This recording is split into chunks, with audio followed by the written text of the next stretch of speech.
Patrick Mboma a rendu visite aux Lions indomptables. Ils étaient là pour les encourager à gagner. Célestin Jameau-Djamène profite pour tacler les dirigeants de l'ancien Lion indomptable. Patrick Mboma était présent à la séance d'entraînement des Lions indomptables, lundi matin au stade annexe du complexe de Japoma. Le consultant de Canal+ est membre de la délégation qui décolle mardi le 07 juin pour Dar es Salaam en Tanzanie.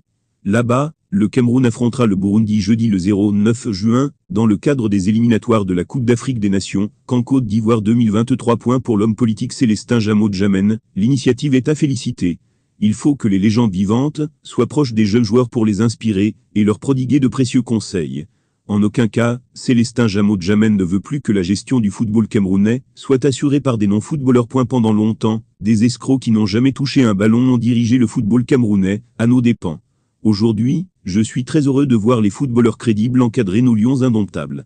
On devrait à l'avenir interdire à jamais la gestion de notre football à quelque niveau, que ce soit par des non-footballeurs. Même la fonction de secrétaire général de la Fédération camerounaise de football, FECAFOO, doit revenir à un footballeur. Patrick Mboma converti à l'islam. Les raisons enfin connues. Ce vendredi le 13 mai 2022, l'international camerounais Patrick Mboma s'est converti à l'islam à la mosquée de Bonamouzadi, quartier de la commune d'arrondissement de Douala-Vé, subdivision de la communauté urbaine de Douala. Quels sont les motifs qui sous-tendent cette décision de magique?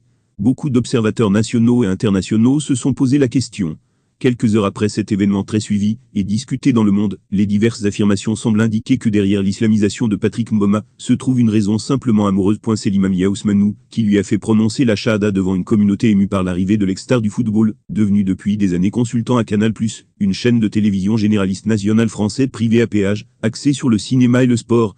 Patrick Magique Mboma s'appelle dorénavant Abdoul Jalil Mboma. Patrick Mboma n'a jamais oublié d'où il vient. Pendant qu'il peut, il revient toujours au pays. C'est sur sa terre natale qu'il a souhaité passer à cette importante étape de sa vie. En mars 2022, le consultant était l'invité spécial du président de la Fédération camerounaise de football, FECAFOO, Samuel Eto'o-Fils, lors des matchs allers et retours entre le Cameroun et l'Algérie. S'agissant des raisons qui ont aiguillonné l'ancien Lion indomptable Patrick Mboma à s'islamiser, on évoque son union récente avec Fatoumata Binta. C'est la fille d'Ousmane Ba, président de l'Union pour le progrès et le renouveau, UPR, en Guinée.